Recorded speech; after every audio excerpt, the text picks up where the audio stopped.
Parents day కార్యక్రమంలో విద్యార్థుల తల్లిదండ్రుల ఆగ్రహం, ఏపీలో మధ్యాహ్నం భోజనంపై తీవ్ర స్థాయిలో విమర్శలు, తల్లికి వందనం పథకంపై అధికారులు మాట్లాడటం లేదు అంటూ నిలదీత. హైదరాబాద్ రాజ్ భవన్లో గవర్నర్ను కలిసిన మంత్రి పొన్నం, ప్రజాపాలన విజయోత్సవాలకు ఆహ్వానం. కేంద్ర మంత్రి కిషన్ రెడ్డిని కలిసిన మంత్రి పొన్నం ప్రభాకర్, తెలంగాణ తల్లి విగ్రహావిష్కరణకు రావాలి అంటూ ఆహ్వానం. చంద్రబాబు కుట్రలు కుతంత్రాలతో విద్యా వ్యవస్థ నీరుగారిపోతుంది, ఓ ప్రణాళిక ప్రకారం దెబ్బతీస్తున్నారు అంటూ మాజీ మంత్రి మేరుగా ఫైర్. కామారెడ్డి అభివృద్ధికి 27 కోట్ల నిధులు మంజూరు, సర్కార్పై హర్షం వ్యక్తం చేసిన ప్రభుత్వ సలహాదారులు షబీర్ అలీ. మహబూబాబాద్ జిల్లా కేంద్రంలో మైత్రి ట్రాన్స్ క్లినిక్ ను ప్రారంభించిన ఎమ్మెల్యే, రోగుల నాడి పట్టుకుని వైద్య పరీక్షలు నిర్వహించిన డాక్టర్ మురళీ నాయక్. వరంగల్ జిల్లా ప్రభుత్వ ఆసుపత్రిని తనిఖీ చేసిన వైద్యాధికారి శాంబశివరావు, హాజరు పట్టి పరిశీలన, వైద్య సేవలపై ఆరా. ప్రజల ఆశీర్వాదంలోనే ఎమ్మెల్యేగా గెలిచా, భూపాలపల్లి ప్రజలకు కృతజ్ఞతలు తెలిపిన గండ్ర సత్యనారాయణ. మహబూబాబాద్ జిల్లా కేంద్రంలో ఎమ్మెల్యే డాక్టర్ మురళీ నాయక్ పర్యటన, 20 లక్షల నిధులతో ఆదర్శ స్కూల్లో అటల్ టింకరింగ్ ల్యాబ్ను ఏర్పాటు. చిన్నగూడూరులో ఘనంగా శ్రీకంఠమహేశ్వర స్వామి ఉత్సవాలు, శివస్వాముల జలాభిషేకంతో ప్రత్యేక పూజలు. రాజమండ్రిలో ఘనంగా సుబ్రహ్మణ్య షష్ఠి వేడుకలు, భారీగా తరలివచ్చిన భక్తులు, ప్రత్యేక పూజలు. కరీంనగర్ జిల్లాలో ఆటో డ్రైవర్ల బంద్, 1000 కోట్లతో ఆటో కార్పొరేషన్ ఏర్పాటు చేయాలి అని డిమాండ్.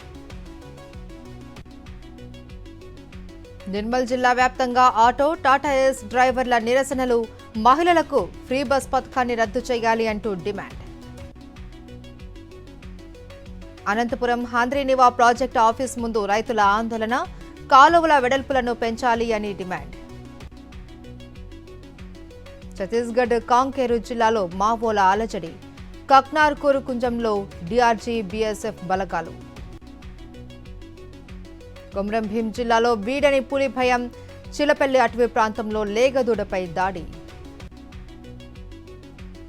నంద్యాల జిల్లా మహానందిలో చిరుతపులి సంచారం, టోల్గేట్ సమీపంలో రోడ్డు దాటుతూ ఉండగా చూసిన జనం, సమీప ప్రాంత వాసులు, భక్తులను అలర్ట్ చేసిన ఫారెస్ట్ ఆఫీసర్లు. హైదరాబాద్ గుండ్లపోచంపల్లిలో రోడ్డు ప్రమాదం, విద్యుత్ స్తంభాన్ని ఢీకొట్టిన బైక్, 2 మృతి. ఢిల్లీ ఫస్ట్ బజార్ ఫ్లోర్ మార్కెట్లో కాల్పుల కలకలం, బైక్పై వచ్చి వ్యాపారి సునీల్ జైన్పై 8 రౌండ్ల కాల్పులు, ఘటనలో వ్యాపారి మృతి. ఢిల్లీ అసెంబ్లీ ఎన్నికలకు బీజేపీ సన్నద్ధత, ప్రచార స్లోగన్ రిలీజ్ చేసిన Delhi BJP chief Virendra Sachdeva. Maharashtra deputy CM Ajit Pawar కు బిగ్ రిలీఫ్, బినామీ ఆస్తుల కేసులో ఆదాయ పన్ను శాఖ క్లియరెన్స్, 1000 కోట్ల ఆస్తుల విడుదలకు లైన్ క్లియర్. సిరియాలో మొదలైన అంతర్యుద్ధం, బనఖా అలఖా అసద్ నేతృత్వంలో డమాస్కస్ పై దాడులు. సిరియాలో అంతర్యుద్ధంతో అప్రమత్తమైన భారత్, తక్షణమే సిరియాను వీడాలి అని భారత పౌరులకు కేంద్రం సూచన. అడిలైడ్లో కొనసాగుతున్న భారత్ ఆస్ట్రేలియా 2వ టెస్ట్, సెంచరీ చేసిన ట్రావిస్ హెడ్, 7 వికెట్లు నష్టపోయిన ఆసీస్. కలర్ ఫోటో చిత్రం డైరెక్టర్, హీరోయిన్ వివాహం, వివాహ బంధంలోకి అడుగుపెట్టిన జంట.